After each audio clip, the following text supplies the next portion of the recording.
बेडग येथे श्री शिवप्रतिष्ठान हिंदुस्थानचे कार्यकर्ते व गोरक्षकांनी मिरजहून कोडचीला मृत जनावरांची हाडे घेऊन जाणारी गाडी अडवली आहे। तर यामध्ये गायीची, रेडकांची आणि म्हैसीची हाडे असल्याचं चालक आणि गाडीतील व्यक्तींनी सांगितलंय। या घटनेतील डमडम गाडी असून कोडची येथील चालक अशफाक साहेबलाल तांबोळी, सागर महादेव चव्हाण आणि सुदीप सुरेश काळंबळे हे या गाडीमध्ये होते। या घटनेची माहिती पोलिसांना मिळताच पोलिसांनी घटनास्थळी धाव घेतली। गोरक्षकांनी त्या डमडम मधून जनावरांचे अवशेष घेऊन जाणाऱ्यांना पकडून पोलिसांच्या ताब्यात दिले। गोरक्षकांची आणि बघ्यांची गर्दी यावेळी मोठी झाली होती। पोलिसांकडून पशुवैद्यकीय अधिकारी यांना पाचारण करण्यात आलं आणि या हाडांची तपासणी करण्यात आली असून यामध्ये गायीचे आणि इतर जनावरांचे अवशेष दिसतात। तरीही मिरज येथील प्रयोगशाळेत तपासणीसाठी देण्यात येणार असल्याचे पशुवैद्यकीय अधिकारी यांनी सांगितले। याबाबत गोरक्षक हे नेहमीच सतर्क असतात, पण पोलीस प्रशासनाने यावर अंकुश ठेवावा अशी मागणी होती।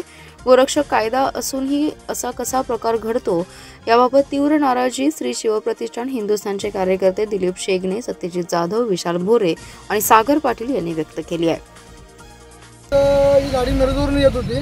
मिरजवरून येत असताना या गाडीमध्ये वास आल्यावर गाडी आम्ही थांबवली बेडगमध्ये। ड्रायव्हरला विचारलं गाडीत काय असतं, त्यांना उर्मटपणे त्याचं उत्तर आलं। उत्तर आलं आम्ही मित्रांनो गाडी थांबवून गाडी चेक केली असताना गाडीमध्ये गोवंश आढळलेला आहे। गोवंश आढळला असताना आम्ही 112ला फोन करून आम्ही कायदेशीर कारवाई करणार ग्रामीण पोलीस 112ला कॉल करून गाडीमधून काही कायदेशीर कारवाई केली। म्हणजे याच्यामध्ये फक्त गोवंश आहे का आणखीन काही आड आहेत आणि त्याच्यामध्ये मिक्स केलेलं आहे? स्वतः सांगितले की गोवंश आणि इतर मोठे जनावरांचे हाड असतील स्वतः सांगितले। आम्ही व्हिडिओ बनवून घेतलेला आहे। स्वतः सांगितले गोवंश आहे आणि त्या गोवंशामधून त्यांनी साखर, तेल आणि कोलगेट बनवायचं त्यांनी कुठचीला नेतो। त्यांच्याकडे लायसन आहे, त्यांनी म्हणतात की गोवंश कट करायचं। त्यांच्या लायसन आहे, त्यांच्या कोणत्या प्रकार लायसन गोवंश कट करायचं लायसन त्यांना कोण दिलेलं आहे त्याची बी चौकशी व्हावी। याच्या अगोदर असा काही संशय? गोवंश बंदी आहे कट करायला। कोणत्याही प्रकारचं गोवंश त्याला पूर्णपणे बंदी घातली सरकारने। त्यामुळे त्यांच्याकडे त्यांचे लायसन त्यांनी आहे म्हणतात। ते लायसन आहे म्हणून आम्हाला त्यांनी वारेवरची भाषा करत होते। कोणत्या प्रकार लायसन आहे त्यांनी पोलीस अधिकाऱ्यांनी त्यांची चौकशी करावी। गाडीची कागदपत्र, गाडीच्या ड्रायव्हरचं लायसन, गाडीचं परमिट पूर्णपणे त्यांनी चेक करून मग पुढील कारवाई त्यांनी करावी। बरोबर आहे, पण याच्या अगोदर असे काही वाहतूक आढळली काय तुम्हाला?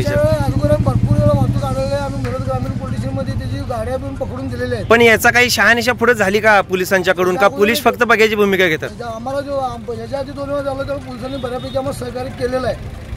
पण गाडी कट केलेलं माणूस आम्हाला पहिल्यांदा भेटलंय। त्यामुळे ह्याच्यावर आता कितपत कारवाई होते बघावं लागेल।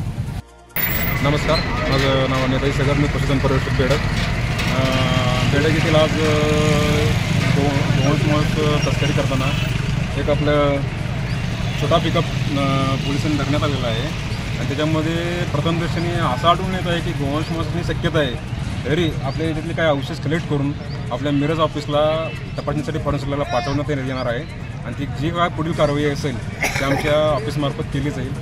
तो ऑफिस हेच त्याचा पूर्ण तपासणी अहवाल तुम्हाला देऊ शकते।